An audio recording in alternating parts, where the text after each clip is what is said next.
Good morning.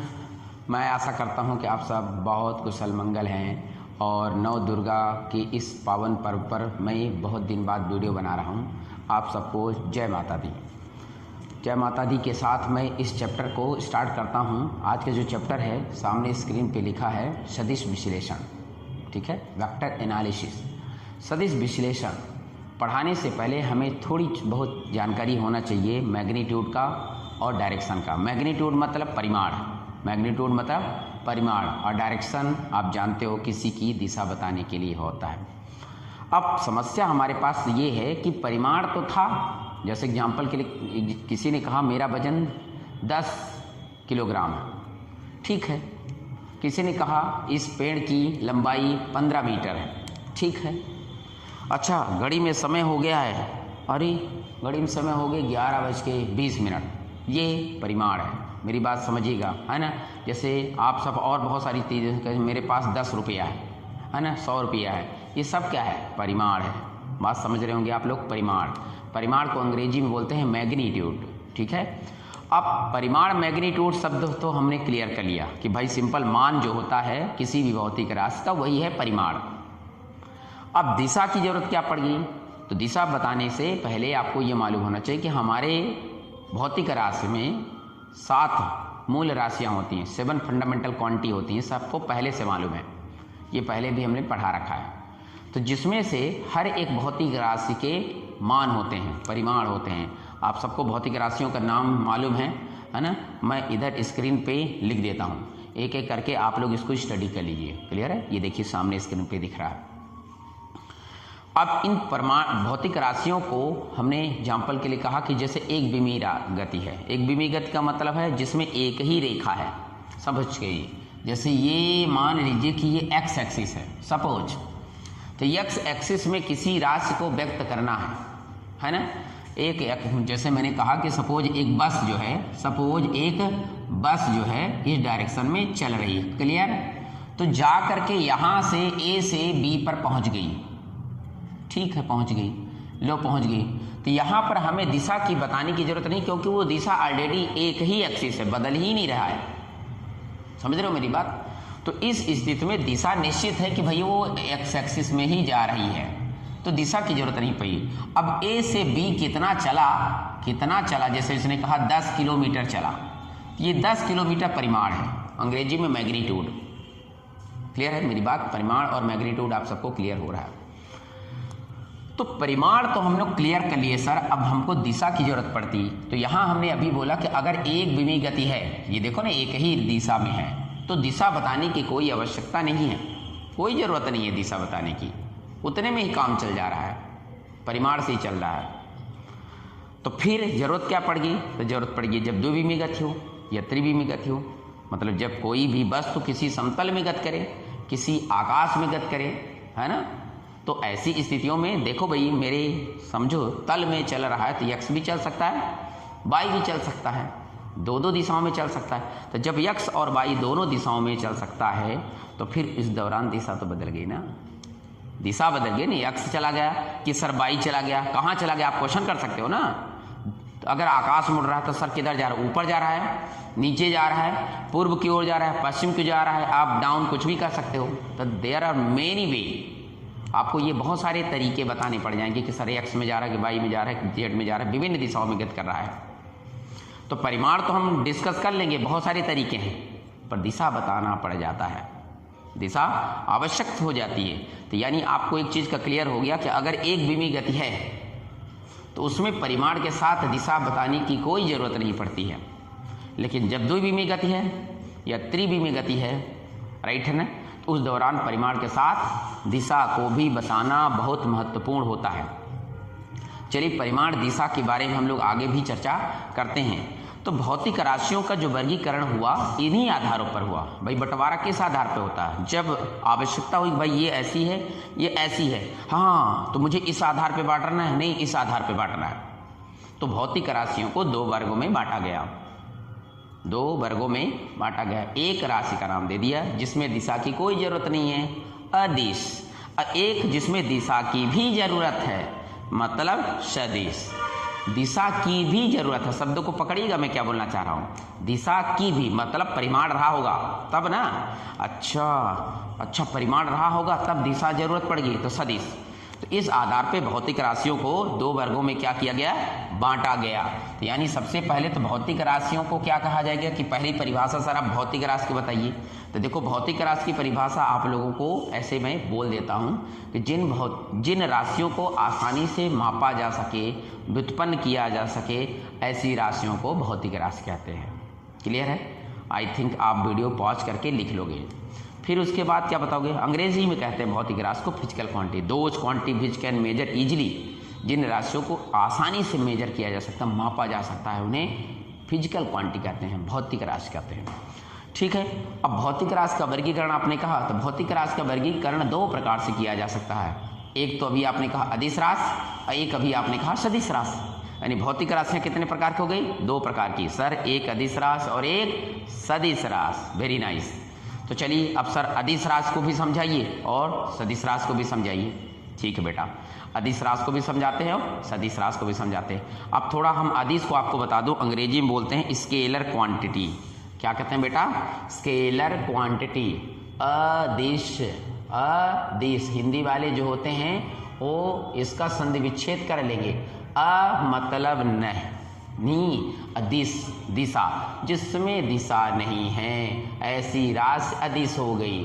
ठीक है, इसको अंग्रेजी में बोलते हैं स्केलर क्वांटिटी। अब क्वांटिटीज हो जाएगा। ठीक है, तो स्केलर क्वांटिटीज यानी ऐसी राशियां जिसमें दिशा की आवश्यकता नहीं होती, इन्हें सिर्फ और सिर्फ परिमाण की सहायता से व्यक्त किया जा सकता है, ऐसी राशियों को अदिश राशियां कहते हैं। परिभाषा वीडियो पॉज करके आप लोग लिख लोगे। क्या बोलोगे, सर्वे राशियां जिनमें केवल परिमाण होता है, दिशा नहीं होती, जिनमें केवल परिमाण होता है, दिशा नहीं होती, अदिश राशियां कहलाती हैं। A quantity which has only magnitude not direction is called scalar quantity. अच्छा सर, इसको एग्जाम्पल से समझाइए तो कुछ ज़्यादा समझ में आ जाए। ठीक है, एग्जाम्पल से समझाते हैं। जैसे मेरे पास ये मार्कर है, हमने कहा ये मार्कर मान लो 2 ग्राम का है, 5 ग्राम का है, कुछ भी है, होगा ना कुछ तो नापोगे तो वजन तो होगा ही करेगा।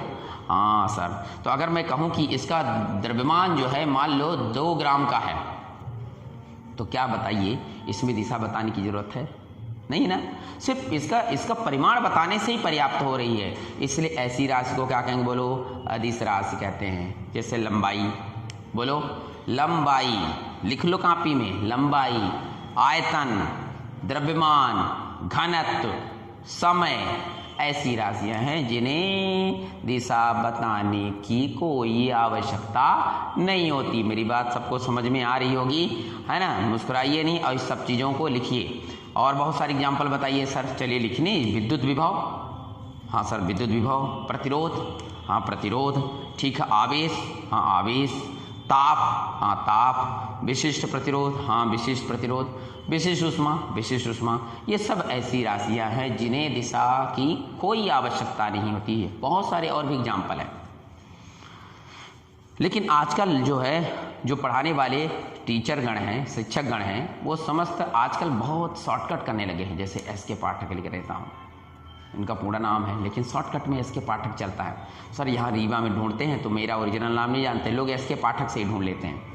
तो ऐसे ही अदिश राशियों को आजकल केवल सिर्फ अदिश से बोला जाता है। अगर आपको अदिश राशियाँ नहीं बोलना है तो सिर्फ क्या बोलिए, सर अदिश। क्या बोलिए, अदिश। अंग्रेजी में स्केलर, क्या कहते हैं, स्केलर, SCALAR, स्केलर। अगर स्केलर भी बोल देते हैं तो अदिश राशि को ही व्यक्त करता है। ठीक है, तो आपने भौतिक राशि के बारे में चर्चा किया। वर्गीकरण करते समय एक बताया, सर जिन राशियों में केवल परिमाण की आवश्यकता होती है, दिशा की जरूरत नहीं पड़ती है, ऐसी राशियों को अदिश राशि कहते हैं। एग्जाम्पल भी बताया। अब थोड़ा बहुत संक्रियाएं जितनी भी हम 9वीं 10वीं तक की गणित पढ़ा करते हैं, 99% वो समस्त गणित किस पर डिपेंड करते हैं, बोलो अदिश राशि पे। नॉर्मल हम उनको जोड़ सकते हैं, घटा सकते हैं, गुणा कर सकते हैं, भाग कर सकते हैं, जितनी भी संक्रियाएं होती हैं अधि राशियों में वो आप कर सकते हो। उसमें पूरी गणित वही है जो अभी तक आप लोगों ने 9वीं 10वीं तक पढ़ा। इसका मतलब अदिश राशि बहुत सरल है कि नहीं? बिल्कुल सरल है। लेकिन अब हमें इसमें अदिश नहीं पढ़ना है, हमें पढ़ना क्या है बोलो? अदिश नहीं। तो सर दूसरा प्रकार जो आप बोलने वाले हैं, पहला तो बता दिए सर, दूसरा नाम है सदिश राशि। दूसरे का नाम है सदिश, अंग्रेजी में वेक्टर।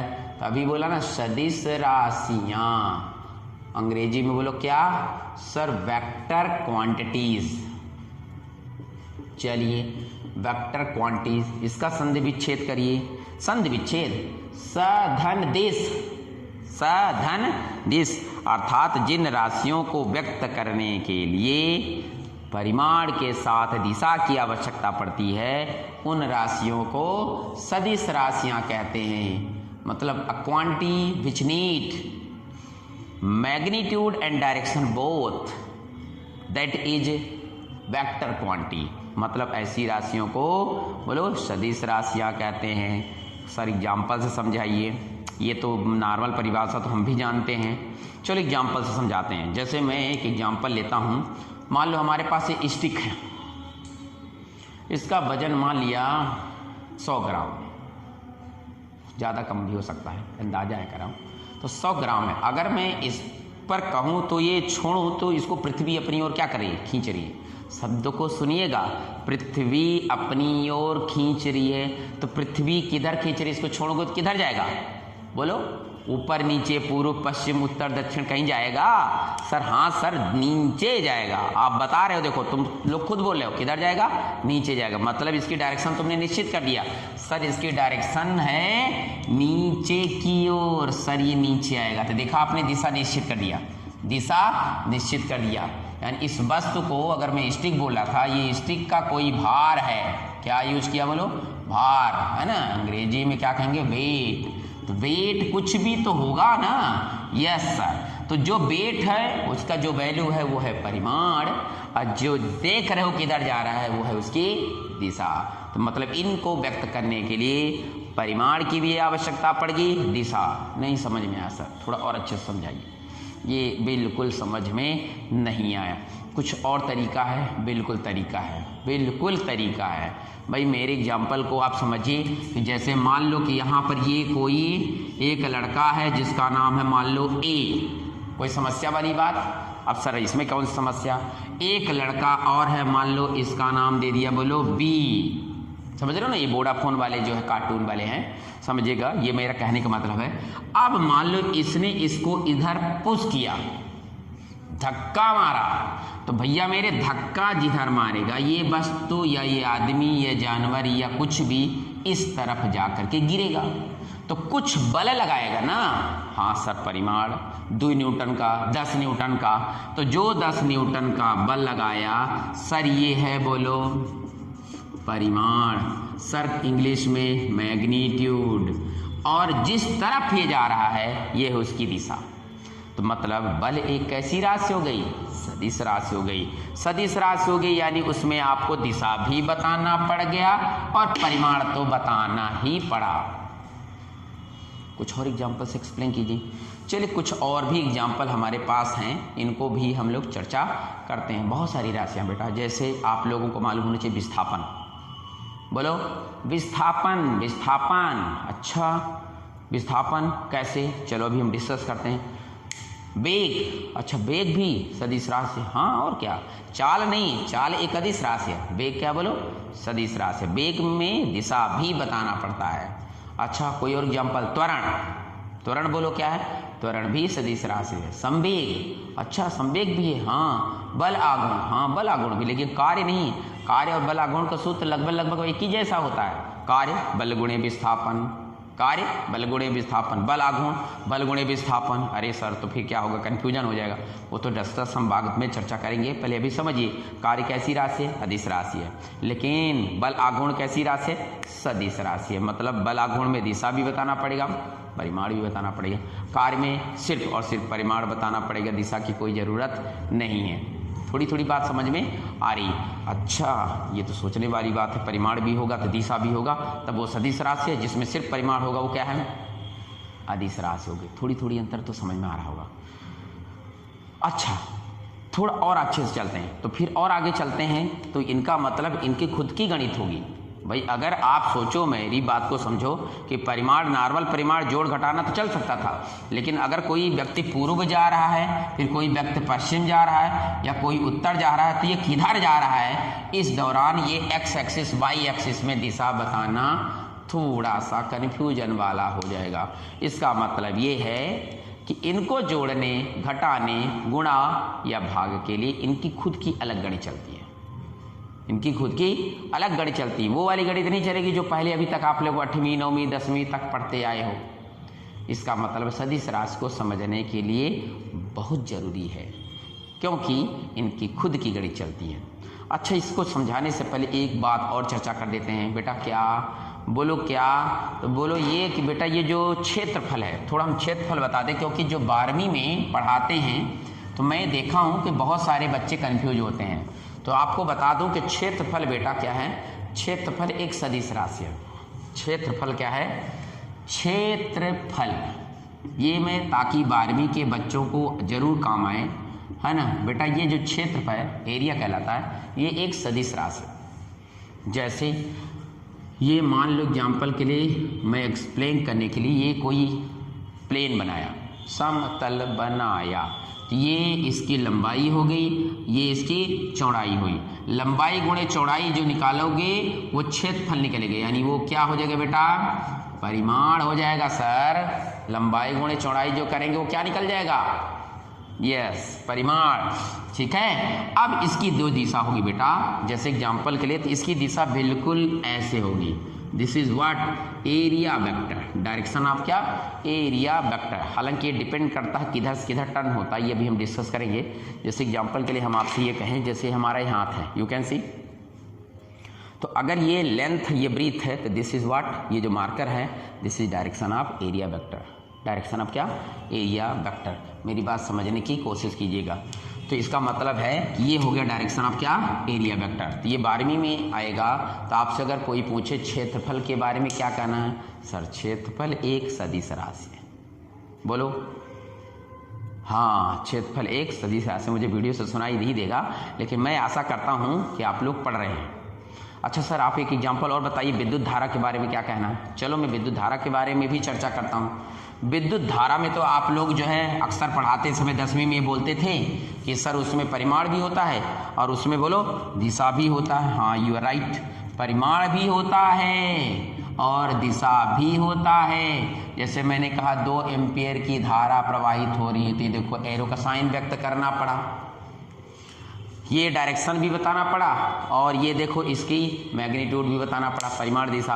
तो आपका क्या कहना है कि धारा क्या कहना चाहते हैं? What is current? करंट के बारे में आपकी क्या चर्चा करना चाहते हैं? तो बेटा धारा जो है, धारा एक अदिश राशि, परिमाण और दिशा दोनों होते हैं। परिमाण और दिशा दोनों होते हैं। उसके बावजूद भी वो क्या है? उसके बावजूद भी वह जो है अदिश राशि है। क्यों? कोई कारण है? बिल्कुल कारण है बेटा। क्या होता है कि सदिश के लिए एक नियम है बेटा, कि जरूरी नहीं कि वो परिमाण और दिशा हो तभी सदिश हो, उन्हें सदिश के नियम का पालन भी करना पड़ता है। मेरी बात समझ में आ रहा है? सदिश के नियम भी होते हैं। हाँ, अभी बोला ना, सदिश के नियम होते हैं। वो नियम हम कुछ देर से एक्सप्लेन करने वाले हैं। ठीक है, एक एक करके सब समझाते हैं। तो बेटा सदिश राशि को पालन जब तक उसके नियम का नहीं करोगे तो वो सदिश नहीं कराएगा। यानी सदिशों का योग का नियम है, समांतर चतुर्भुज का नियम है, त्रिभुज का नियम है। ये अगर नियम का पालन करते हो तो सदिश है। सर अभी तो नहीं समझाए हैं, तो कुछ और तरीके से चलो और बताते हैं ना। अगर वो तरीका नहीं है तो और समझाते हैं। बेटा एक बात बता देता हूँ कि अगर ये मान लो ये वेक्टर है कोई, और अगर अभी नहीं समझ में आएगा तो परेशान होना, हम समझा दें। ये दूसरा है, और ये अगर दोनों की दिशा बदल गई है, तो ये वेक्टर ए अगर है तो इसको कहेंगे माइनस वेक्टर ए। परेशान होएगा, हम कुछ देर से अभी समझाते हैं कि क्या होता है। अगर ये वेक्टर ए है और इसके डायरेक्शन देखो चेंज कर दो तो इसको माइनस वेक्टर ए कहोगे, और अगर दोनों को जोड़ दो तो जीरो वेक्टर हो जाएगा। तो अगर मैं किसी तार में धारा को प्रवाहित करूं और तार को ऐसे उल्टा लपेट दूं, समझो। तो इसका मतलब धारा की दिशा बदल गई, तो इसका मतलब परिमाण दोनों के सेम तो हैं, पर अगर एक वेक्टर आई होता और दूसरा माइनस वेक्टर आई होता तो जीरो हो जाता था। क्या धारा जीरो हो जाती है? नहीं होती, धारा अभी भी बहती है। इससे सिद्ध होता है कि ये सदिश के नियम का पालन नहीं कर रहा है, इसीलिए धारा आपका सदिश राशि नहीं है, जबकि परिमाण भी है और दिशा भी है। दो बातें यहाँ एक्सप्लेन करना बहुत जरूरी है कि भैया धारा और क्या क्षेत्रफल। तो आई थिंक समझ गए, थोड़ी थोड़ी चर्चा तो चल रही है। एक बात अगर आपसे कोई पूछे कि सर सदिश और अदिश में अंतर बताइए, कैन यू से? क्यों नहीं बता सकते? आप सब बच्चे बता सकते। पहले सदिश की परिभाषा दे दो, अदिश की परिभाषा दे दो, दे दोगे। सदिश को नॉर्मल सदिश, पहले अदिश को बोलो कि अदिश को नॉर्मल बीज गणितीय विधि द्वारा जोड़ा घटाया जा सकता है, इनको सदिश के नियम के द्वारा जोड़ा और घटाया जा सकता है। बेटा अदिश को आप किसी तरीके से तोड़ नहीं सकते न, मतलब उसको रिजॉल्व करते हैं, अंग्रेजी में बोलते हैं रिजॉल्व और हिंदी में बोलते हैं घटक में वियोजन। तो अदिश को घटक में वियोजन नहीं किया जा सकता, पर सदिश का घटक में वियोजन किया जा सकता है। हम आगे अभी डिस्कस करने वाले कैसे किया जा सकता है। पर ये जानिए कि vector can be resolve, vector को रिजॉल्व किया जा सकता है, where as scalar can not, मतलब स्केलर को मतलब परिमाण अदिश राशि को वियोजित नहीं किया जा सकता। और कोई अंतर? बहुत सारे अंतर हैं बेटा, है ना। मतलब अगर दो सदिशों को जोड़ा जाए तो सदिश मिलता है, दो अदिशों को जोड़ा जाए तो अदिश मिलता है। बात को समझ रहे हैं आप लोग? वीडियो पॉज कर कर देख लीजिएगा, ठीक है। और क्या? हाँ, दो अदिशों का गुणनफल अदिश होता है, पर दो सदिशों का गुणनफल सदिश भी हो सकता है और अदिश भी हो सकता है, ठीक है। कैसे हो सकता है इन बताते हैं। सदिश का कैसे निरूपण किया जाता है? तो देखो बेटा, अभी तक तो थोड़ा बहुत समझ में आया। अब सदिश का निरूपण, भाई अदिश तो हो गया, सदिशों का निरूपण बताते हैं, ठीक है। चलिए सदिश का क्या बताते हैं बोलो?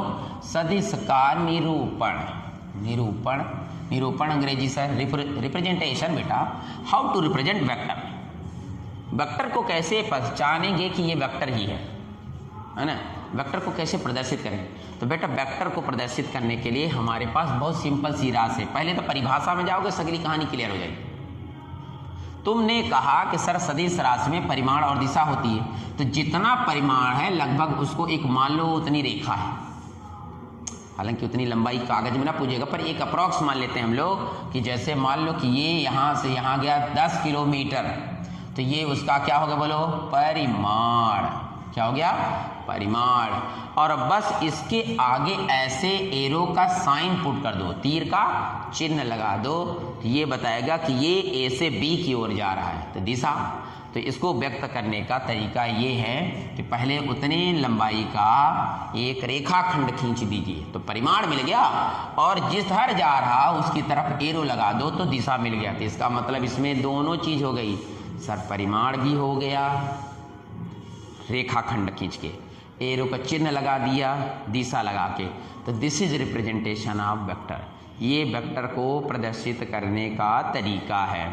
सर वेक्टर को प्रदर्शित करने का तरीका तो कुछ नाम तो होगा, और इनके कुछ नाम होंगे। हाँ सर, ये जो नीचे वाला है बेटा, इसको पुच्छ कहते हैं, हिंदी में पुच्छ कहते हैं, और इसको क्या कहते हैं? इसको शीर्ष कहते हैं। ध्यान से समझिएगा, अंग्रेजी हिंदी सब बताते हैं। इसको अंग्रेजी में बोलते हैं हेड, इसको अंग्रेजी में बोलते हैं बोलो क्या?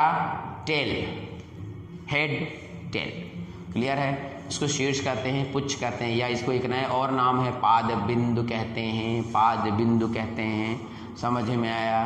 तो this is representation of vector. क्या आप लोग वेक्टर को रिप्रेजेंट कर सकते हो? बिल्कुल कर सकते हो। सर कैसे करेंगे? थोड़ा सा रेखाखंड खींचेंगे, वो परिमाण हो जाएगा, एरो का साइन लगा देंगे तो दिशा हो जाएगा, दोनों को मिला दिया तो सदिश हो गया। क्लियर? चलिए अब हम सदिशों को रिप्रेजेंट करने के बाद सदिश का संकेतन बताते हैं। तो हाउ टू, है ना, नोटेशन। पहले क्या था बोलो?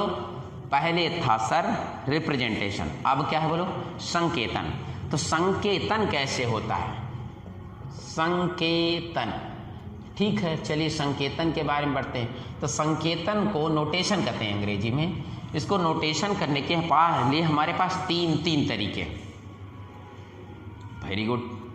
पहला तरीका है कि जो बिंदु स्टार्ट किया, प्रारंभिक बिंदु, जो खत्म किया अंतिम बिंदु, दोनों बिंदुओं का ऐसे नाम लिख करके उनके ऊपर ऐसे तीर का चिन्ह लगा दीजिए।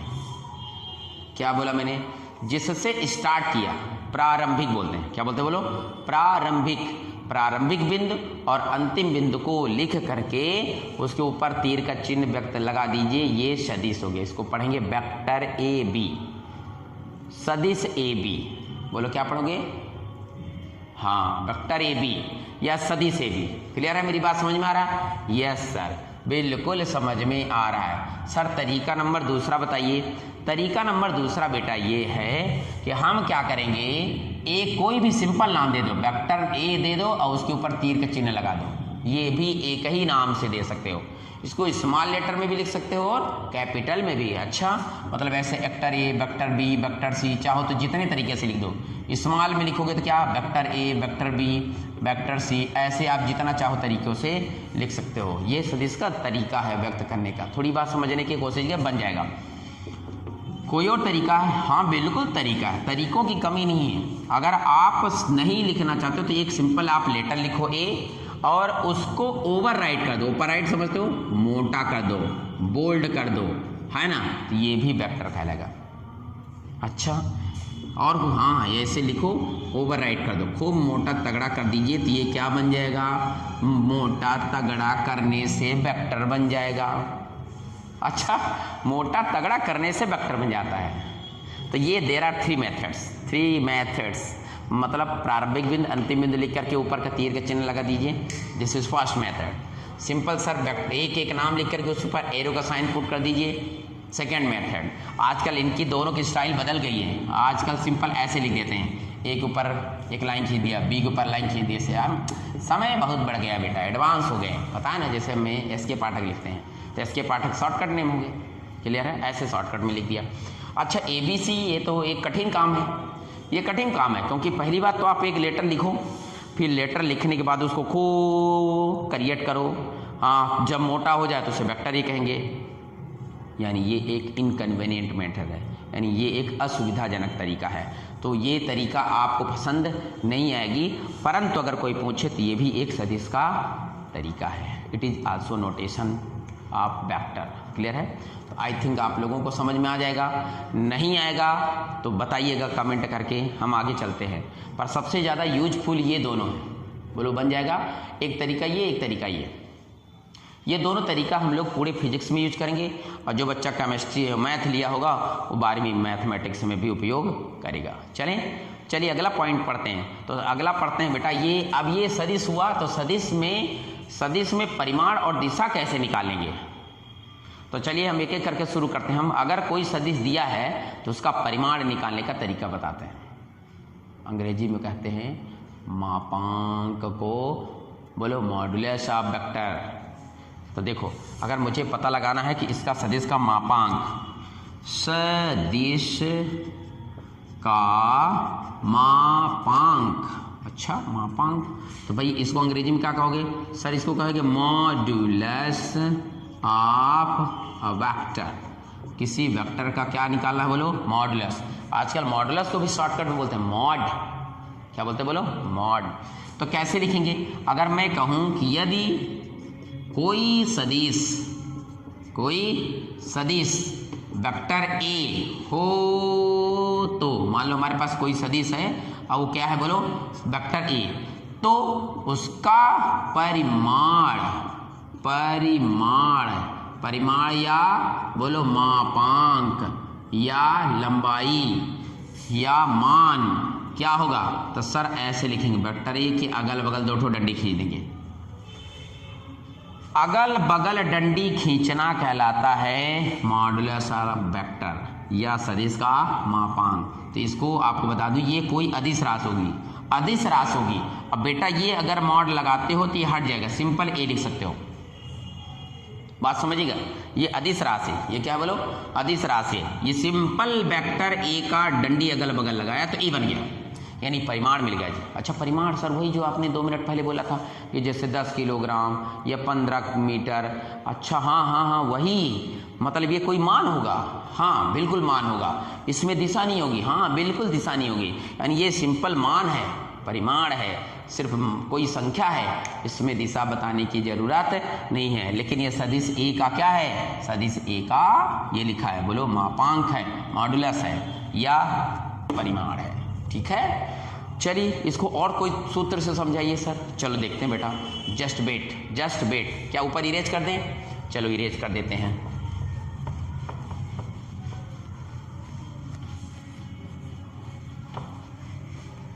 हाँ समझ गया, बात को समझिएगा। अगर अभी मैं आगे यूज करूंगा, आगे मैं बताऊंगा, पर पहले थोड़ा सा इसको और डिटेल में चलते हैं, बाद में डिस्कस करेंगे।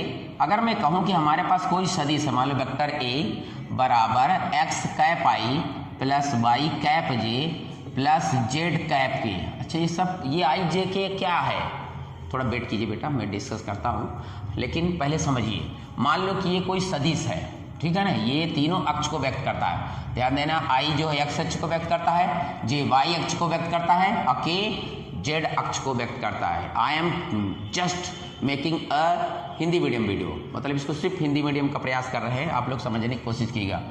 और इसको इंग्लिश वाले भी सुन सकते हो तो सुन लो, है ना। हो तो मतलब ये कोई वेक्टर है और इसका पूछा जाए कि वेक्टर ए का परिमाण निकालिए, वेक्टर ए का परिमाण को मैंने बोला बेटा, परिमाण का दूसरा नाम सर मापांक, ज्ञात कीजिए, लिख लेना। तो ठीक है ना, तो भैया मेरे पास परिमाण है तो इसका हल होगा, सिंपल है। पहले हल में लिखना दिया है वेक्टर ए बराबर, लिख लोगे सर एक्स कैप आई प्लस वाई कैप जे प्लस, तो इसका अगर परिमाण निकालना है तो ये बहुत अच्छा तरीका है। कैसे आता है ये सूत्र हम थोड़ा सा कुछ देर से डिस्कस करेंगे बेटा, पर ये जान लीजिए कुछ नहीं है, ऐसे अंडर रूट लगाइए, क्या लगाइए, अंडर रूट लगाइए और इनके गुणांकों का वर्ग करके जोड़ दीजिए। जैसे आई के गुणांक क्या है एक्स का वर्ग, जे के गुणांक का वर्ग कर दीजिए, के गुणांक का वर्ग कर दीजिए, के का गुणांक क्या है जेड, इन सब को जोड़ दीजिए, जो प्राप्त होगा वो परिमाण होगा दिए गए सदिश का। यानी ये तुम्हारा सिंपल ए है। अभी अगर एक्स वाई जेड की जगह पर कोई संख्या होती ना, जैसे 1 2 3 या कुछ संख्या होती सपोज, तो आप लोग उन संख्याओं का वर्ग करके जोड़ सकते हो कि नहीं? हाँ सर, जैसे हम मान लो एक्स जब पे 1 है तो 1 कैप आई, 2 कैप जे, 3 कैप के, तो क्या होता, 1 का वर्ग, 2 का वर्ग, 3 का वर्ग, 1 का वर्ग 1, 2 का वर्ग 4, 3 का वर्ग 9, 9 4 13 1 14, तो कितना होता अंडर रूट 14। ये उसकी वैल्यू होती है, किसकी, दिए गए सदिश की और किसकी, परिमाण होता, मापांक होता। थोड़ा थोड़ा समझ में आ रहा है? हाँ आएगा। तो बेटा अगर कोई आए तो आप अपनी सवाल दिया रहेगा, सवाल में यहाँ पर एक्स वाई जेड का कुछ न कुछ मान रहेगा, आप लोग उस मान को सीधा अंडर रूट लगाना और वर्ग करके उनको जोड़ देना, परिमाण आ जाएगा। सवाल जब आएगा, अभी जब पेपर होगा आप लोग पेपर को देखिएगा, अगर उसमें इस तरह संख्या मिलेगी तो सीधा टारगेट रखिएगा, क्या करेंगे, आई के गुणांक, जे का गुणांक, के का गुणांक, उनका वर्ग करिए और फिर अंडर रूट पहले जोड़ दीजिए, फिर अंडर रूट कर दीजिए, जितना आएगा क्या होगा बोलो, उस सदिश का मापांक, उस सदिश का परिमाण, उस सदिश का संख्या। मेरी बात समझ में आई? अच्छा, तो मापांक आपको बता दूं सदैव धनात्मक होता है, it is always positive quantity. मापांक सदैव धनात्मक होता, ऋणात्मक नहीं हो सकता, और ये दिशा पर निर्भर नहीं करता। क्यों नहीं करता? क्योंकि ये सदिश राशि नहीं है सर, अदिश राशि है, इसलिए ये हमेशा याद रखना कि ये दिशा पर निर्भर नहीं करता। अच्छा एग्जाम्पल समझाइए, चलो एग्जाम्पल से समझाते हैं। लो भाई इसको हम इरेज करते हैं।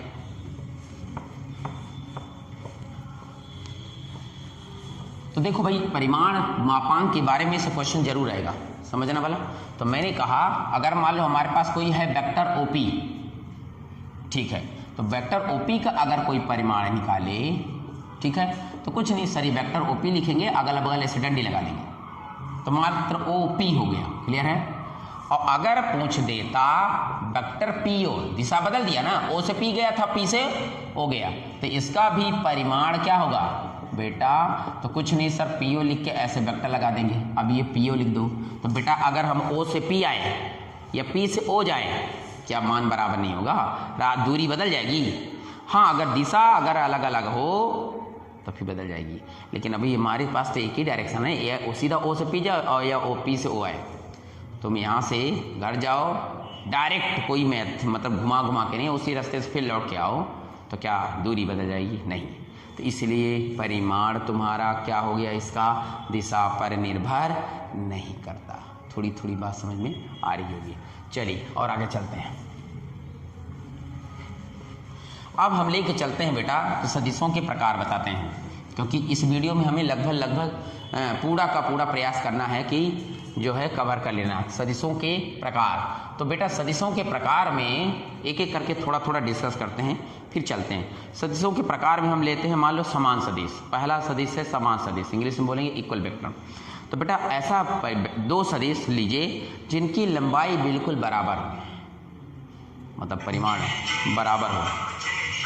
एक मिनट, थोड़ा सा सदिशों के प्रकार, थोड़ा थोड़ा जल्दी आने की जरूरत नहीं है, सदिशों के प्रकार के बारे में चर्चा करते हैं। तो देखो बेटा सदिशों के प्रकार, types of vector. Okay, vector के प्रकार में सबसे पहला वेक्टर का प्रकार है, बोलो कौन सा सर? समान सदिश। इंग्लिश में बोलो क्या? Equal vector. Equal vector. देखो जैसा नाम वैसा काम। अगर मैं कहूं कि हमारे पास एक सदिश है, मान लो ये है वेक्टर ए, बोलो क्या है? Vector A. और ये मान लो कोई दूसरा वेक्टर है, मान लो वेक्टर बी। अब दोनों मान लो परिमाण में बराबर है, 2 मीटर ये है, 2 मीटर ये है, 2 मीटर ये भी है, तो ये क्या है? एक ही परिमाण का हो गया। सपोज दोनों की जो दिशा है बेटा एक ही तरफ है, तो परिमाण भी बराबर हो गया, दिशा भी बराबर हो गई। और दोनों मान लो परस्पर समांतर है, दोनों क्या है बोलो? परस्पर समांतर है, तो वह सदिश समान सदिश कहलाएगा। तो सर वेक्टर को, इसको इक्वल वेक्टर को डिफाइन कैसे करेंगे? तो सर दो सदिश, ऐसे सदिश जिनके परिमाण एक समान हो, दिशा एक ही और हो और दोनों परस्पर समांतर हो, ऐसे सदिश को समान सदिश कहते हैं। Two vectors are said to be equal vector if both are acting in same direction and have the same magnitude। मतलब दोनों के परिमाण सेम हो और दिशा सेम हो और दोनों एक ही ओर हो, क्या कहलाते हैं बोलो? समान सदिश कहलाते हैं। इसका मतलब है कि समान सदिश होने के लिए क्या क्या नियम हो सकता है? पहला सर दोनों के परिमाण क्या हो? बराबर हो, मतलब वेक्टर ए और वेक्टर बी क्या हो बोलो? बराबर हो। इनके मॉड देखो ना, वेक्टर ए और वेक्टर बी के मॉड क्या हो? सर बराबर हो। दूसरी बात ये है कि वेक्टर ए और वेक्टर बी दोनों एक ही दिशा में हो, तो लिख लेना सर वेक्टर ए और वेक्टर बी दोनों एक ही दिशा में हो। तीसरी बात बोलिए सर। तीसरी बात यह है बेटा कि वेक्टर ए और वेक्टर बी परस्पर समांतर हो, बोलो वेक्टर ए और वेक्टर बी परस्पर समांतर होती है, यहाँ लिख देना।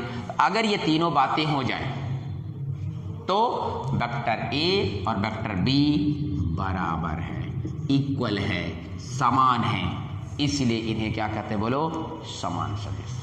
यानी दो सदिश जैसे नॉर्मल हम लोग परिमाण में कहते हैं कि ये 4 रुपया ये 4 रुपया है तो उसको बराबर है ना, हमारे में 3 सदिश में 3 बातों को बताना पड़ जाएगा।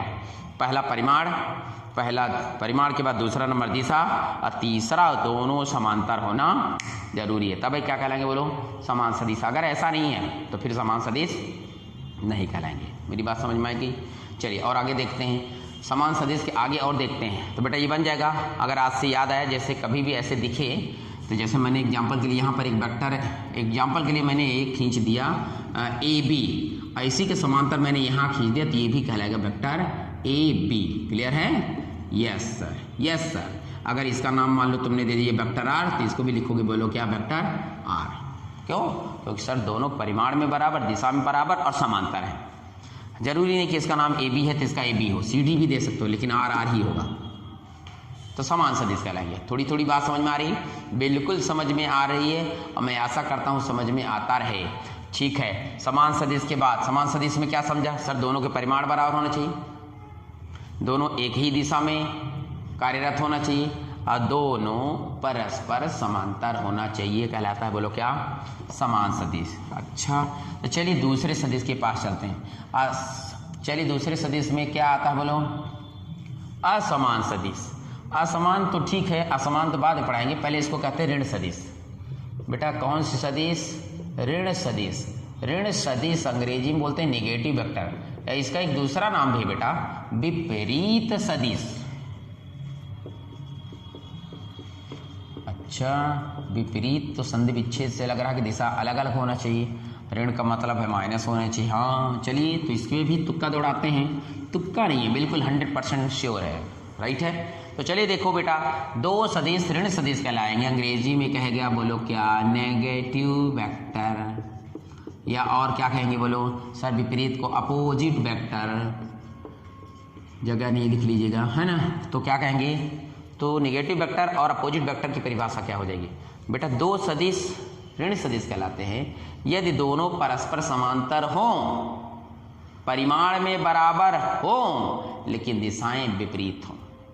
देख रहे हो, परिमाण बराबर है, मतलब अगर ये 4 न्यूटन कहती हो 4 न्यूटन को, दोनों परस्पर समांतर हो, ठीक है, लेकिन दिशा क्या हो बोलो, विपरीत हो। तो इसका मतलब अगर ये तुम्हारा वेक्टर ए है, तो ये अगर मैं इधर ले जा रहा हूँ, ये तुम्हारा वेक्टर ए की जगह पे निगेटिव वेक्टर हो जाएगा, ऋण सदिश हो जाएगा। इसको अगर हमने ए बी नाम दिया, ए बी तो यहाँ भी लिखा था सर, कोई बात नहीं, पी क्यू लिखा, अगर ये पी क्यू है और ये आर एस है, तो ये पी क्यू का मान अगर वेक्टर ऋण ए है, वेक्टर ए है, तो ये तुम्हारा आर एस का मान क्या हो जाएगा, माइनस वेक्टर ए, ऋण सदिश में हो जाएगा। मेरी बात समझ में आया, अगर ये वेक्टर ए है तो माइनस वेक्टर ए होगा। तो इसीलिए अभी हम 2 मिनट पहले धारा के बारे में चर्चा किए थे, नहीं बोले थे, बोला था कि धारा में अगर एक एक्स एक्सिस जा रहा है और तार को मोड़ दो तो माइनस में हो जाना चाहिए, पर ऐसा होता नहीं है। क्यों, क्योंकि अगर दिशा बदल दिया तो ऋण सदिश हो जाएगा।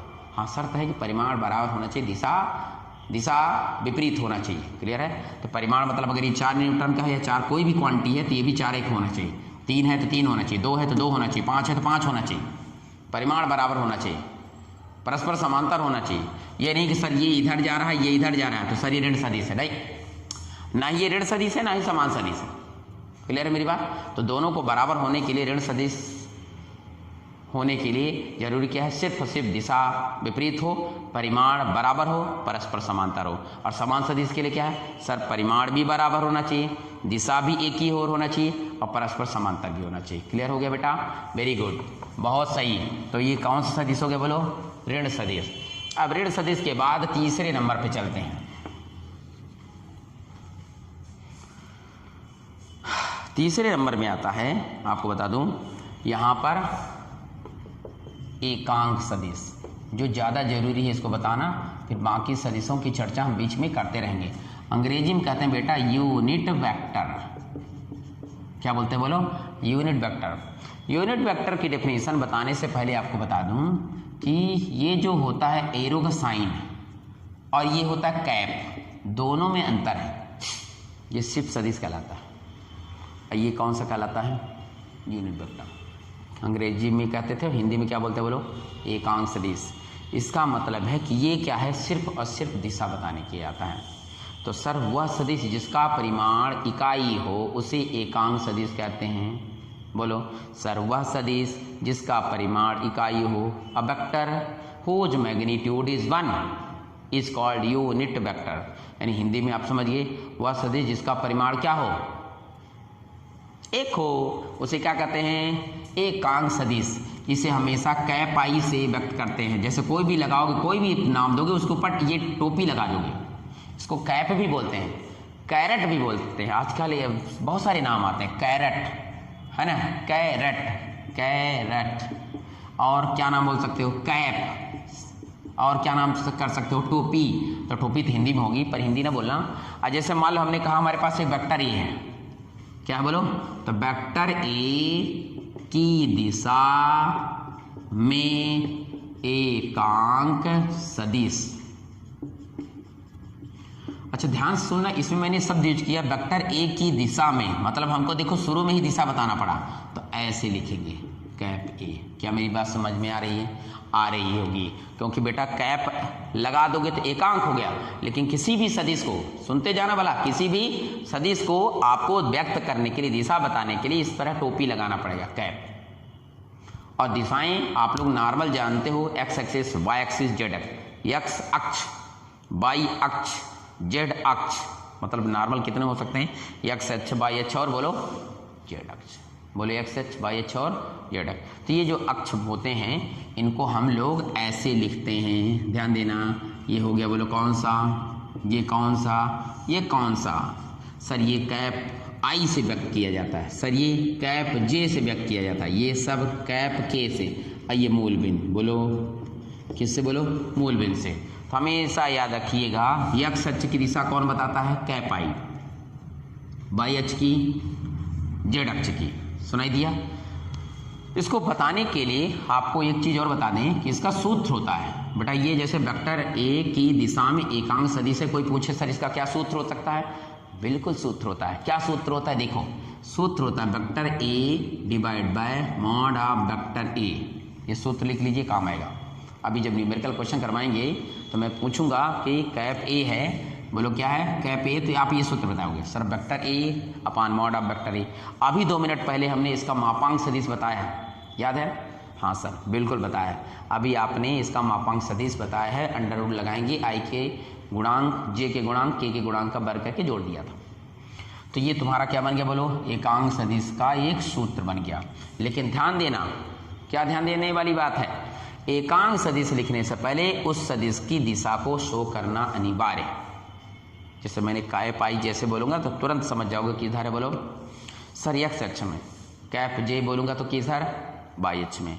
अच्छा परिभाषा तो आपने समझाया नहीं, परिभाषा के हिसाब से बेटा, परिभाषा के हिसाब से, परिभाषा से ये होगा कि अगर कैप ए है और इसका मॉड लगाया तो 100% क्या हो जाएगा 1, क्योंकि परिभाषा हमने शुरू बोला कि वह सदिश सर जिसका परिमाण एक होता है, इकाई होता है, उसे क्या कहते हैं, यानी इस सदिश एकांक सदिश के अगल बगल अगर परिमाण करोगे तो 1 हो जाएगा।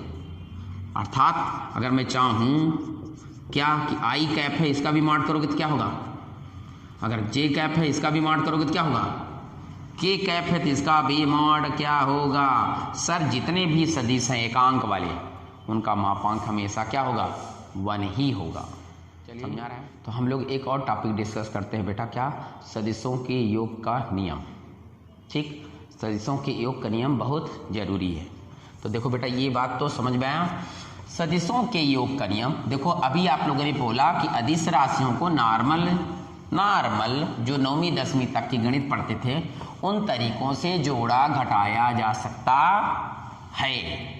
लेकिन आपको बता दूं कि सदिशों को सिर्फ जोड़ा जा सकता है, घटाया नहीं जा सकता। जोड़ने की ही गणित से घटाने की गणित बनाई गई है। अरे जोड़ा ही भर जा सकता है, घटाया नहीं जा सकता। हाँ बेटा, घटाने के लिए हम लोग फिजिक्स में अलग से तकनीक अपनाते हैं। आप लोग सिर्फ जोड़ने का नियम देखिए, सदिशों के योग का नियम लिखो, सदिशों के योग का नियम। तो सदिशों के योग के नियम में सबसे पहला नियम है सदिशों के योग का, कौन सा नियम बोलो, त्रिभुज नियम। सदिशों के योग का कौन सा नियम, त्रिभुज नियम। ठीक है, कुछ शुद्ध हिंदी मीडियम वाले बच्चों को लेकर के हम ये वीडियो बना रहे हैं और मैं आशा करता हूँ कि उन बच्चों को समझ में आ जाएगा। तो ध्यान से समझिएगा प्लीज़। मान लो कि अब ये त्रिभुज है, तो त्रिभुज में कितनी भुजाएं होती हैं, 3 भुजाएं। त्रिभुज में कितनी भुजाएं तो 3 भुजा। अच्छा, तो अगर मैं ये कहूँ बेटा कि 3 भुजाओं में से 2 भुजा जो प्रश्न में सदिश दिया जाए वो है, अच्छा तो बेटा जो तीसरी भुजा होगी उन्हीं 2 भुजाओं का योग है। बस उसके लिए थोड़ा सा नियम ये है कि हमें शर्त उनकी देनी पड़ेगी।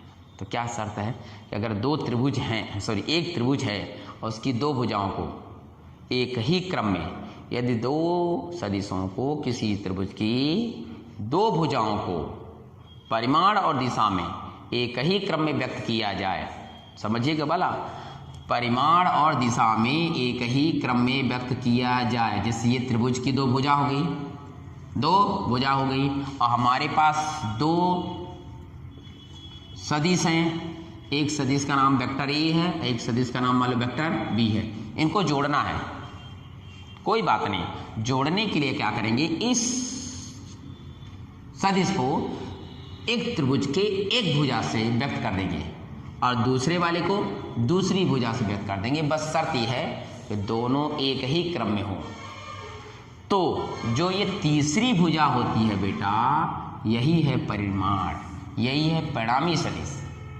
जिसकी दिशा इनके विपरीत क्रम में होती है। देखो ना, ये अगर दो सदिश, किसी त्रिभुज की दो सदिश परिमाण और दिशा में एक ही क्रम में व्यक्त किया जाए, ये देखो ना, एक ही क्रम में क्या कर रहे हैं बोलो, व्यक्त कर रहे हैं। देखो ना, यहां से गया फिर यहां चला गया, एक ही क्रम में व्यक्त करें तो उनका परिणामी सदिश त्रिभुज की तीसरी भुजा द्वारा परिमाण और दिशा में विपरीत क्रम में प्रदर्शित किया जाता है। ये नियम है जो बोल रहा, आप लोग वीडियो पास करके लिख लीजिएगा।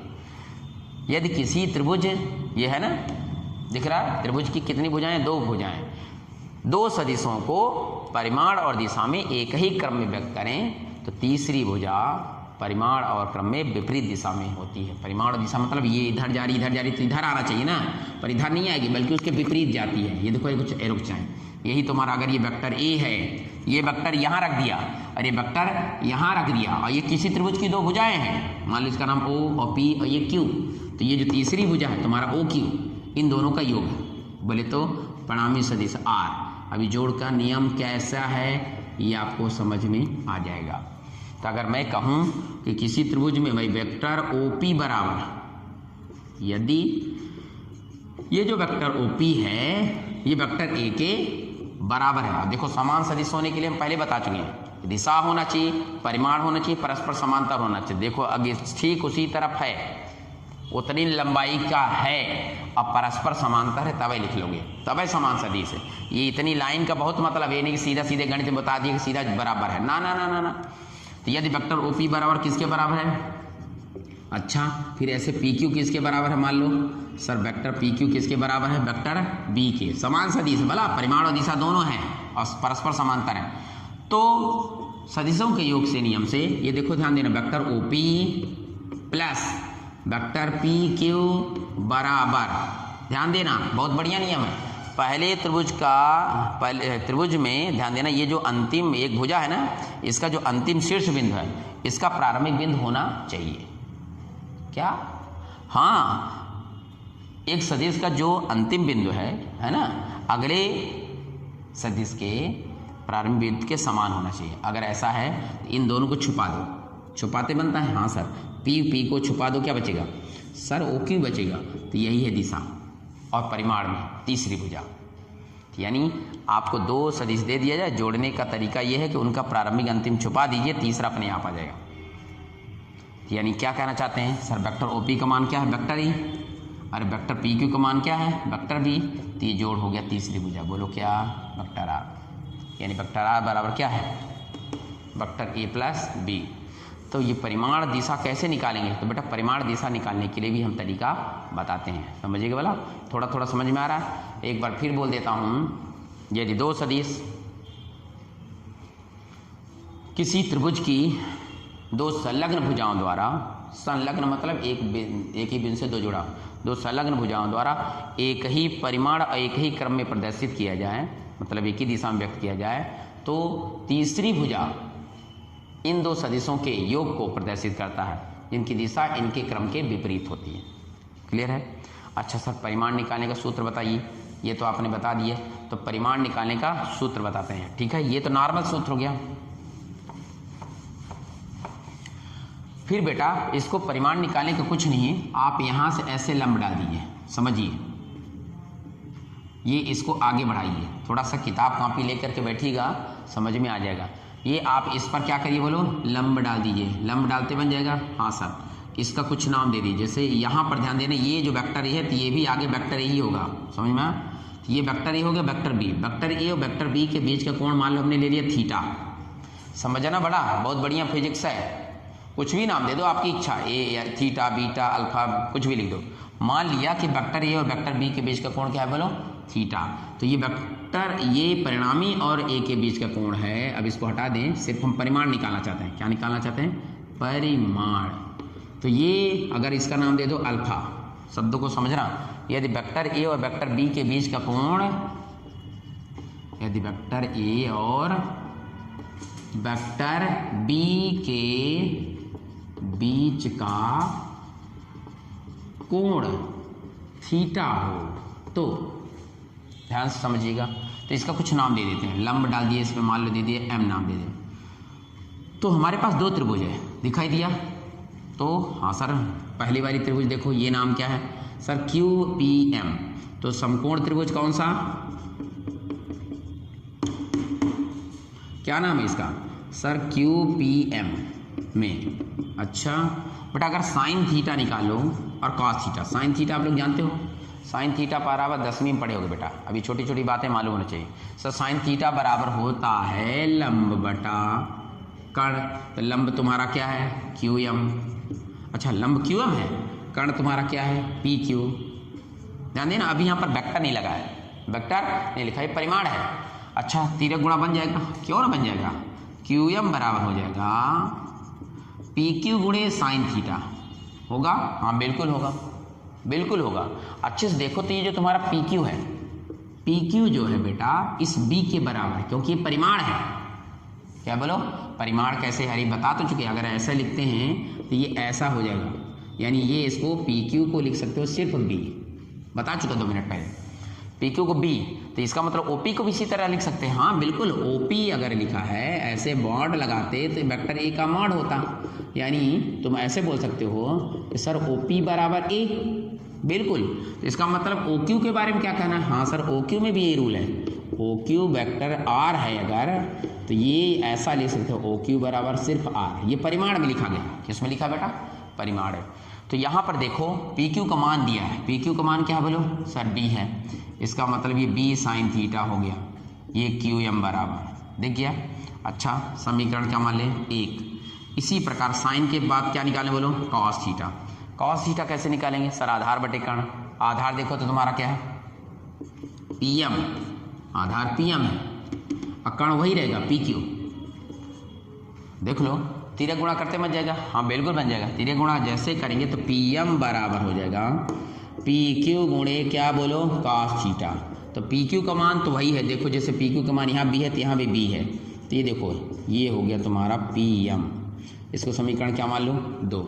बेटा यहाँ से 2 बातें क्लियर हो रही है, सदिशों का वियोजन भी हो रहा है। देखो ना, अगर मैं इस चित्र को उठा के अलग से ले लेता हूँ, ये देखो, ये ले, समझाने के लिए कर रहा हूँ, समझना, अभी बनाना नहीं बता रहा, बीच में इस टॉपिक में लिखना नहीं है, समझाने के लिए कर रहा हूँ। अगर ये देखो तुम्हारा वेक्टर B है, और ये एक लाइन इधर है, और ये एक लाइन ऐसे है, ऐसे है ना, हाँ। तो अगर तुम्हारा ये वेक्टर B है बेटा, और ये कोण थीटा है, तो देखो अभी तुमने समझा कि इसका नाम P, ऊपर वाले का Q, नीचे वाला का M, ये सदिश वेक्टर ही है।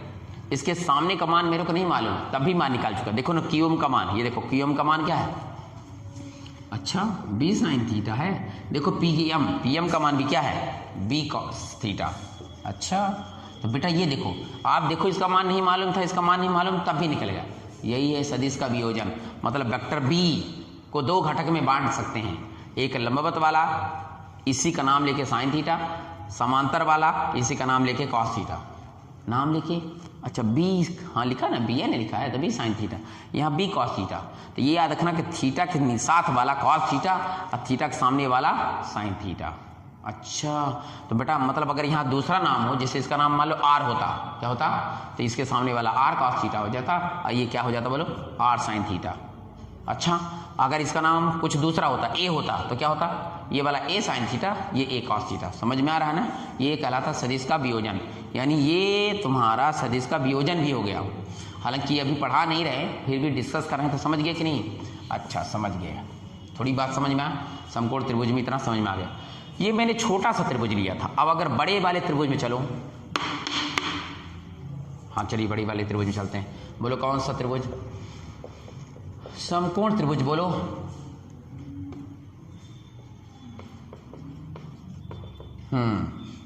बेटा यहाँ पाइथागोरस बन जाएगा, हाँ सर पाइथागोरस से, पाइथागोरस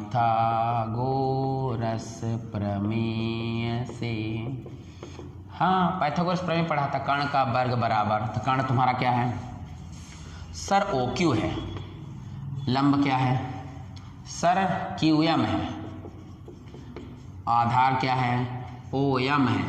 मेरी बात समझ में आया, यस सर। ये तो QM बराबर नो टेंशन, लेकिन OM देखो, OM लिख सकते हो बेटा, इधर देखो OM देखो तो OP plus PM, OP plus PM, अच्छा OP प्लस PM, ये देखो बाहर क्या लगा है स्क्वायर। अब स्क्वायर का मतलब एक दो संख्या का होल स्क्वायर बनता है ना, A प्लस बी का whole square. Sir A square plus 2AB plus B square. अच्छा तो लो भाई यहाँ रख देते हैं, ये इसको चुपचाप उतार देते हैं। हाँ बोलो क्या, OP का स्क्वायर प्लस PM का square plus 2 into OP into PM, ये समझ गए। A प्लस बी समझो ना, A square plus B square plus 2AB। अच्छा इन सब के मान रख दीजिए। हाँ सर ये OQ को देखो, OQ का मान क्या है R, ये लो R, देखो OQ का मान R, देख लो फिर बोलना चले। हाँ सर QM का मान देखो, वहाँ बताओ QM कहाँ है, QM कहाँ है, ये है QM, ये देखो QM का मान देखो बेटा क्या है B साइन थीटा। सर लो लिख दिया। बाहर क्या लिखा बेटा स्क्वायर, ये देखो ना स्क्वायर। OP के बारे में क्या ख्याल है, ओम प्रकाश चौटाला, OP का मान है A, देखो ना OP का मान है A, लो स्क्वायर। अच्छा PM के बारे में क्या ख्याल है, ये देखो PM नीचे B cos थीटा। अच्छा ये पढ़ क्या रहे हैं हम लोग सर, आप 1 घंटा से लेक्चर मारे, क्या पढ़ रहे हैं बेटा, ये जो त्रिभुज के नियम है ना उसका सदिश के परिमाण निकाल रहे हैं। क्या निकालें बोलो, परिमाण। भाई अभी मैंने नॉर्मल सदिश बताया था, अब उसका अगर कोई पूछे परिमाण कैसे निकालते तो ये तरीका बता रहे हैं कि परिमाण कैसे निकालते हैं, मॉड कहते हैं। तो देखो हमने कहाँ तक गए बेटा, +2 OP का मान बताना था A। PM के बारे में क्या ख्याल है B cos थीटा। ऐसे है जो पीछे अगल बगल लिखा है इसको भी ना उतार लेने, पहले समझा चुके हैं। अच्छा ये B square sine square theta, A square B square cos square theta plus 2AB cos theta. थोड़ा स्पीड बढ़ाना पड़ता है क्योंकि आप समझिए कुछ नहीं है, स्क्वायर करके जोड़ लिख दिया, A स्क्वायर लिख दिया, B स्क्वायर लिख दिया, कॉस स्क्वायर थीटा लिख दिया, अभी चुपचाप उतार दिया। बेटा ये देखो B स्क्वायर कॉमन आ जाएगा, बिल्कुल आ जाएगा सर। ये B स्क्वायर कॉमन आ गया, अंदर क्या बचा साइन स्क्वायर थीटा, और इसका B स्क्वायर बाहर आ गया तो क्या बचा कॉस स्क्वायर थीटा। ठीक है ये क्या है बोलो A स्क्वायर। ये यहाँ तक समझ में आया। हाँ भाई कोई बात नहीं, एक बार हम फिर से समझाते। पहले मैंने छोटा सा त्रिभुज लिया, इस त्रिभुज में मैंने पहले इस QM का मान निकाला, फिर PM का मान निकाला। ये देखो QM का मान निकाला, PM का निकाला, हालांकि ये सदिशों का घटक का वियोजन है। फिर मैंने बड़े वाले सदिश में गए, ये देखो बड़े वाले त्रिभुज में गए, तो बड़े वाले त्रिभुज में पाइथागोरस प्रमेय लगा दिया है ना, कर्ण का वर्ग बराबर लंब का वर्ग दान आधार का वर्ग। इतना तुम लोग 10वीं पढ़े हो, समझ में आएगा। ये पूरा मानक दिया बेटा सबका। पहले यहाँ नॉर्मल OM को जरूर बताया, OM थोड़ा बड़ा हो गया, OP प्लस PM बन गया, तो ये थोड़ी गणित बढ़ा दिया। तो यहाँ पर जो बच्चे A प्लस बी का होल स्क्वायर नहीं जानते वो पढ़ लेंगे, और मैंने simple A square plus B square plus 2AB लगा दिया। क्लियर है। और सबके जो मान है इधर उठा के सब्स्टिट्यूट कर दिया।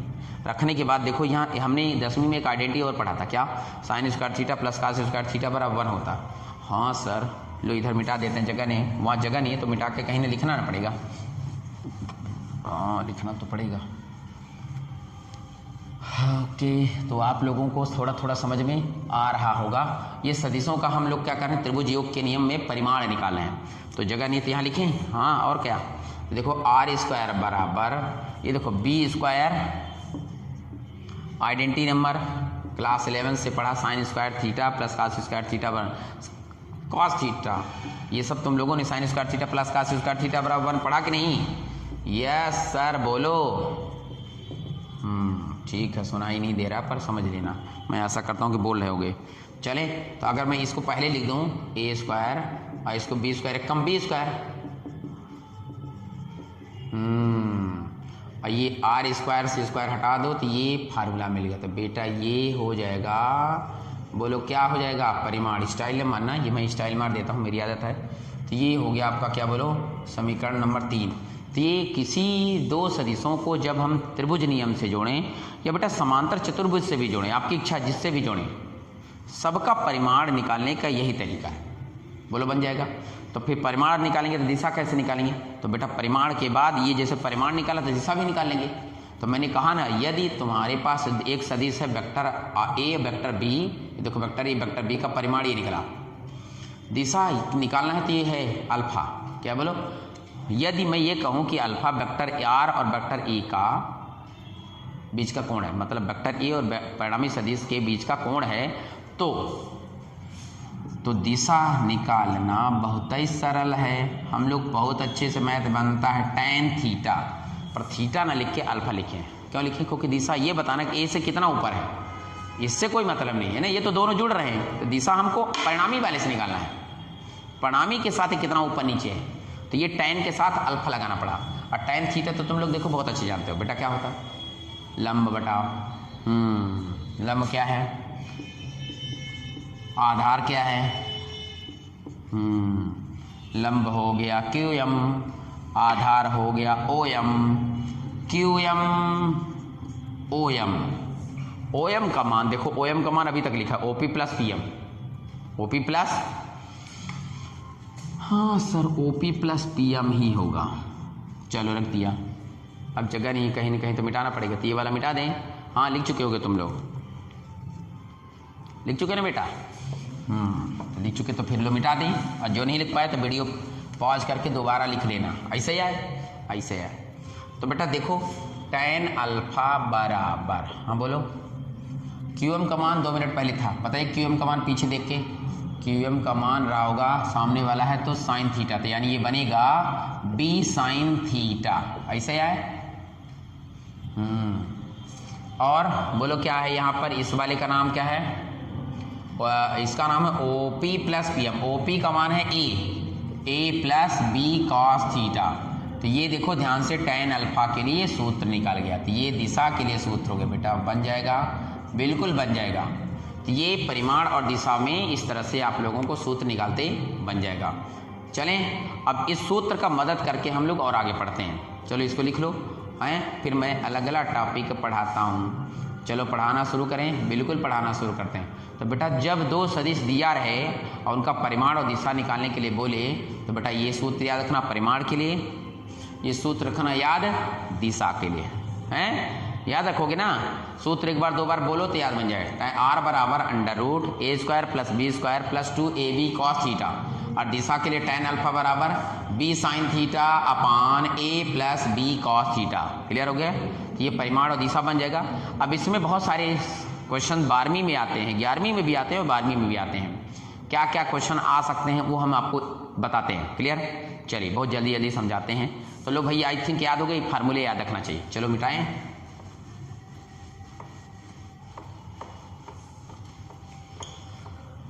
अब सवाल त्रिभुज नियम, फिर समांतर चतुर्भुज भी नियम है ना, फिर ऐसे बहुभुज का नियम है ना, तीन नियम है। अभी एक ही वीडियो में सब कुछ क्लियर करना असंभव है, फिलहाल में जो इम्पोर्टेंट है हम उसको बता रहे हैं। क्लियर है? फिर इसका हम पार्ट 2 भी बना करके इसमें गुणा भाग का भी सवाल करवा देंगे, पर पहले यहाँ पर हम जोड़ का आज बताते हैं। तो अगर प्रश्न हो जाए कि यदि दो सदिश मान लो वेक्टर A और वेक्टर B एक ही दिशा में हों, ध्यान देना ये 12वीं में बहुत काम आएगा। तो मान लो हमारे पास ये एक सदिश है वेक्टर A और ये सदिश है बोलो वेक्टर B, और दोनों किधर है बोलो? एक ही दिशा में है। बोलो समझ में आ रहा है? हाँ सर। तो अगर बेटा दो सदिश एक ही दिशा में हैं तो उनके बीच का कोण क्या होगा? तो इस स्थिति में कोण जो होगा थीटा का मान 0 होगा। क्यों सर? दोनों एक ही दिशा में है तो कोण 0 हो जाएगा। तो सूत्र याद करो, R बराबर क्या सूत्र था? कुछ नहीं, under root A² plus B² plus 2AB cos theta. अब थीटा का मान क्या है? 0। क्या आप लोगों को मालूम है cos 0 का मान? यस सर, cos 0 का मान होता है 1। इनको ना मालूम है तो जान लो, cos 0 का मान कितना होता है? 1। तो जब cos 0 का मान 1 रख दोगे तो यहाँ 1 रख के गुणा कर दो। चलो करते हैं, क्या मिलेगा? A² मिलेगा, B² मिलेगा, 2AB, और cos 0 का मान 1 गुणा करो तो यही आएगा। अच्छे से याद करो। तो ये सूत्र किसका सूत्र है? A प्लस बी का होल स्क्वायर। अच्छा, तो A प्लस बी का होल स्क्वायर कर दो, अंडर रूट लगाए, इसका मतलब है A प्लस बी का होल स्क्वायर है प्लस अंडर रूट। तो अंडर रूट स्क्वायर को कैंसिल किया तो क्या बचा? A plus B. इसका मतलब है कि तुम्हारा R है ये परिणामी सदिश का परिमाण है, ऐसा लिख सकते हो। बोले है ना, और ये पहले सदिश का परिमाण है और ये दूसरे सदिश का बोलो परिमाण है। इसका मतलब है कि यदि दो सदिश एक ही दिशा में कार्यरत हैं तो उन सदिशों के परिमाणों का योग परिणामी सदिश के परिमाण के बराबर होता है। समझ रहे हो मेरी बात? यानी नॉर्मल अगर ये 2 मीटर का है और ये 2 मीटर का है, मात्रक कुछ भी हो सकता है, मैं बार बार कर रहा हूँ, भला ये नहीं कि सर मीटर बोल रहे तो मीटर है, कोई कुछ भी मात्रक हो सकता है। तो अगर 2 मीटर है तो जोड़ के 2 2 4 हो जाएंगे। ये अगर शर्त यह है कि ये दोनों एक ही दिशा में होना चाहिए। अगर ये मान लो 5 न्यूटन का है, ये 4 न्यूटन का है, तो जोड़ कितना हो गया? 5 4 9 न्यूटन। लेकिन शर्त क्या है कि दोनों एक ही दिशा में होना चाहिए। तो ये सूत्र याद हो गया? Yes sir. लेकिन दिशा तो बताइए। हाँ चलो दिशा भी बताते हैं ना, काहे परेशान हो। परिमाण के बाद क्या देखते हैं बोलो? दिशा के लिए बेटा अभी सूत्र पढ़े, tan अल्फा बराबर b साइन थीटा अपान, अभी लिखे थे a plus B cos theta, है ना। तो बेटा थीटा का मान तो क्या लिखा है? 0। तो जहां थीटा है वहां 0 कर दो। तो लो भैया b sine 0 upon a plus B cos 0। और ये साइन 0 का मान तो एक बच्चा 9वीं 10वीं से पढ़ रहा है, साइन 0 का मान 0 होता है। तो 0 में किसी चीज का गुणा कर दो, क्या हो जाता है? 0। यानी tan अल्फा बराबर 0, तो अल्फा बराबर 0। इसको लग रहा होगा बड़ा सरल है, बहुत सरल है।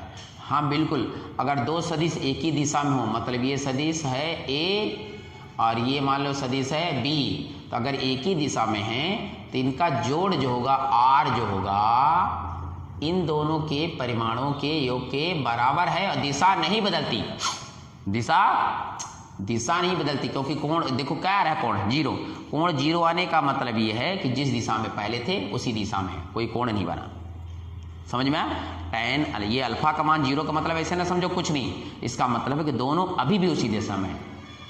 क्लियर? ये पहला सवाल आप लोगों से बन जाएगा। क्या सवाल है सामने? सर दो सदिश वेक्टर a और वेक्टर b अगर एक ही दिशा में है तो उनका परिमाण बताइए। तो परिमाण चाहिए r बराबर ab लिखो, a प्लस b लिखो, चाहे ये वाला लिखो।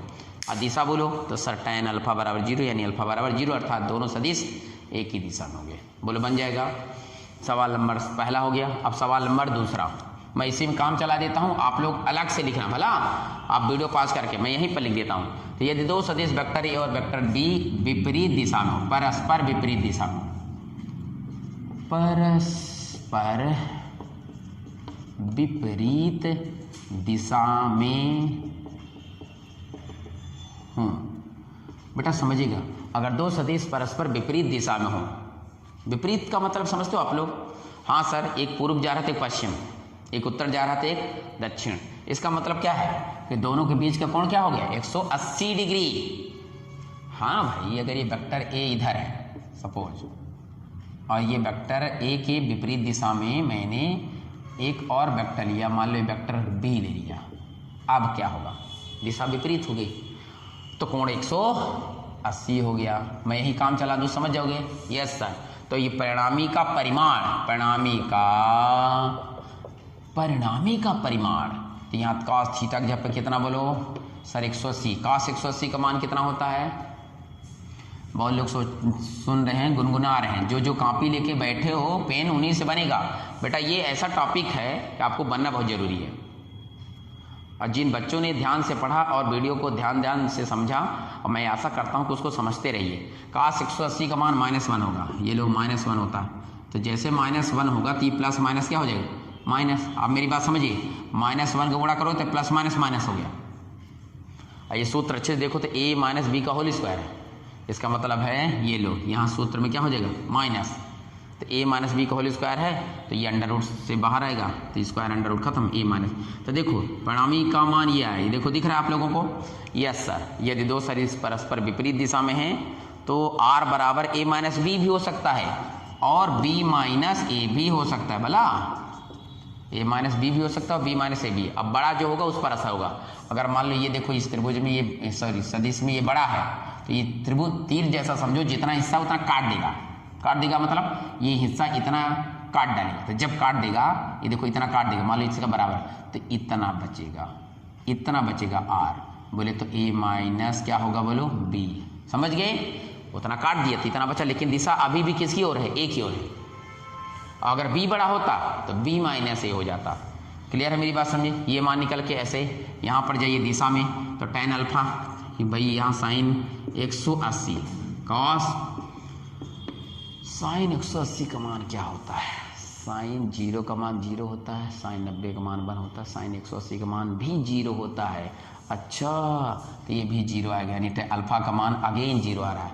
इससे सिद्ध होता है कि जो भी परिणामी है उसकी दिशा उसी ओर है। 0 का मतलब है ना, समझो कि 0 उसी ओर है। तो देखना बेटा, अगर ये a बड़ा है b छोटा है, b ने अपना प्रभाव इतना खत्म किया, लेकिन अभी भी a की दिशा इसी तरफ है, इसलिए a की दिशा की ओर r है। समझ गए?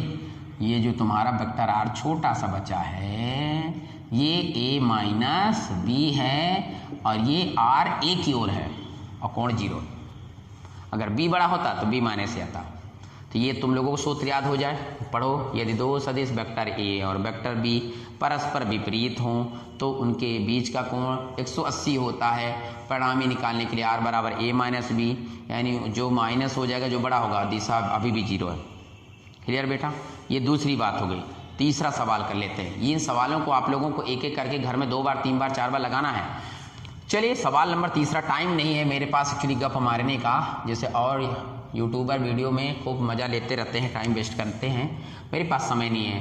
तो देखो, यदि दो सदिश वेक्टर a और b परस्पर विपरीत न होकर परस्पर लंबवत हों, परस्पर लंबवत हों। अच्छा, लंबवत हों, लंबवत मतलब एक के बीच का कोण 90 डिग्री होना चाहिए। हम लोग तो यही पढ़ते थे। हाँ देखो, तो अगर मैं कहूँ कि ये है मान लो वेक्टर a और ये मान लो एग्जाम्पल के लिए बोलो क्या वेक्टर b, हालांकि एक ही क्रम में होना चाहिए, एक ही क्रम में होना चाहिए, तो यहाँ पर होगा। अगर यहाँ कर दोगे तो समांतर चतुर्भुज का नियम लग जाएगा। ठीक है? तो अब बेटा अगर यहाँ पर परस्पर लंबवत हो तो कोण कितना होगा?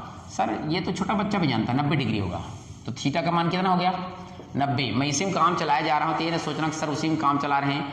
आप अलग से लिखोगे cos 100, यहाँ थीटा का मान क्या हो जाएगा सर 90, और cos 90 का मान बच्चा जानता है कितना होता है बेटा? बताओ हम लोगों को भी। 0 होता है सर, और क्या? cos 90 का मान 0 करोगे तो ये सब 0 हो जाएगा। ये लो, यानी ये आंसर आ जाएगा, ये होगा। यानी जब दो सदिश परस्पर क्या हों, जब दो सदिश परस्पर लंबवत हों तो परिणामी सदिश का परिमाण r बराबर उन सदिशों के परिमाणों के वर्ग के योग के बराबर होता है। उस सदिश के परिणामी सदिश के परिमाण का वर्ग, अगर मैं इधर स्क्वायर कर दूंगा तो ये वर्ग बचेगा, इधर अन्य सदिशों के परिमाण के योग के बराबर होगा, वर्ग के योग के बराबर। यानी इसको आप वेक्टर a ऐसे लिख सकते हो, वेक्टर b ऐसे लिख सकते हो। आई थिंक समझ गए। आइए वेक्टर r लिख सकते हो, पर बार बार समझाओ, परिमाण पढ़ा चुका हूँ। चलिए दिशा में आते हैं। दिशा में क्या होगा? कुछ नहीं, 90 हो जाएगा, यहाँ भी 90 हो जाएगा। तो tan साइन 90 का मान कितना होता है? 1। यस सर, 1 का गुणा करोगे b से तो b एक कम b, और यहाँ पर ये cos 90 का मान 0, तो 0 का गुणा करोगे तो 0 हो जाएगा, बचेगा a। अच्छा, जल्दी में हो जाता है तो थोड़ा सा वीडियो पॉज करके एक बार 2 बार समझना। साइन 90 का मान 1 का गुणा b से तो b एक कम b, cos 90 का मान 0 से b का गुणा तो 0, ये 0 हो गया, लेकिन बगल में a बच गया। तो यानी ये याद रखना, कब का सूत्र होगा?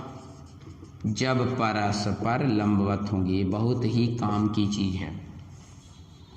तो ये हो गया कंडीशन नंबर तीसरी। कंडीशन नंबर चौथी चलते हैं।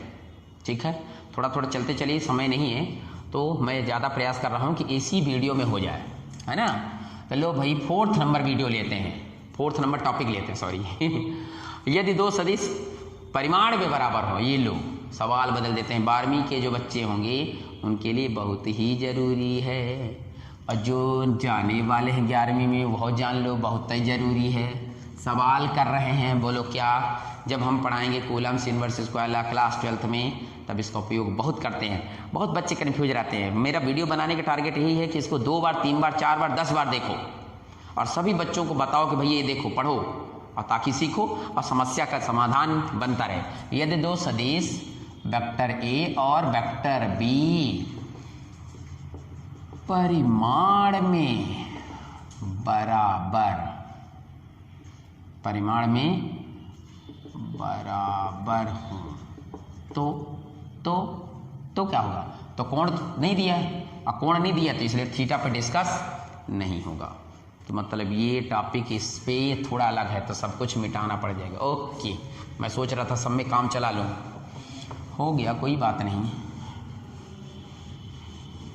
हर टॉपिक में काम नहीं चल सकता ना, है ना। अब ये दिशा वाला चलेगा।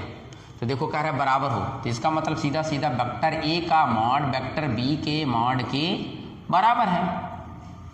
जो ए है वही बी है, तो क्या होगा?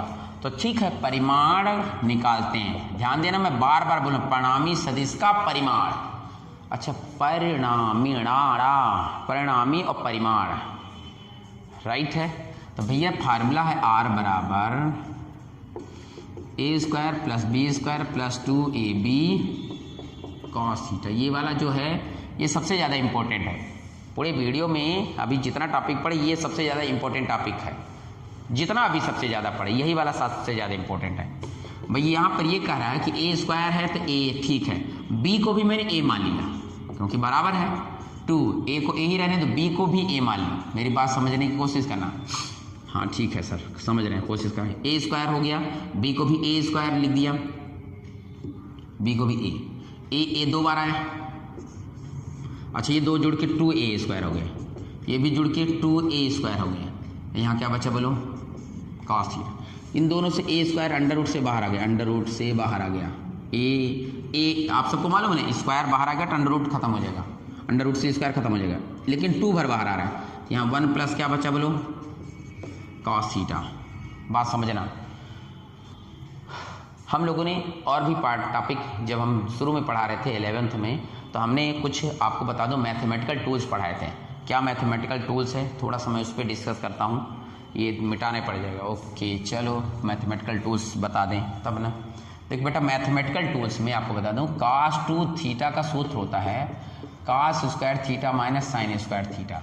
जिन बच्चों को नहीं मालूम है तो वीडियो को देखिए। एक सूत्र होता है 2 cos स्क्वायर थीटा माइनस 1, ये वाला वीडियो में ज़्यादा अच्छा रहेगा। हालांकि एक और बता देता हूँ, 1 माइनस 2 साइन स्क्वायर थीटा होता है। ये 3 सूत्र होते हैं। इन सूत्र में जिसमें मैंने टिक मारा है मैं उसका यूज करने वाला हूँ, तो यहाँ पर इसका यूज करता हूँ, ध्यान देना।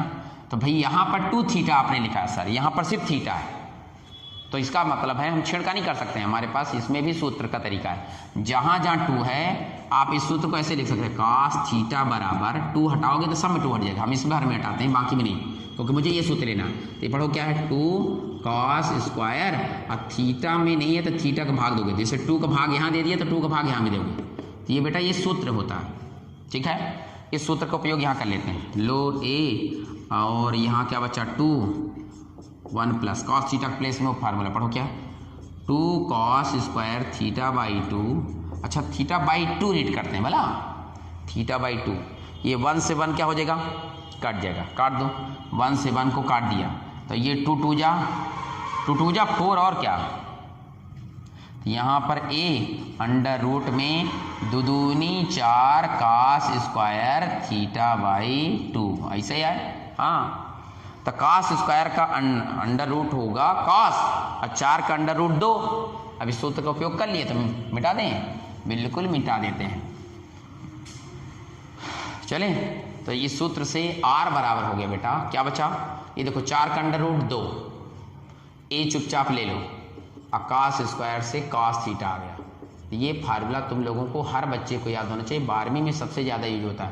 r बराबर 2a cos थीटा बाई 2, लेकिन शर्त है ऊपर, यदि 2 सदिश परिमाण में बराबर हो, और दिशा भी लेते हैं। ये सूत्र हर बच्चे को याद होना चाहिए, बहुत काम आएगा।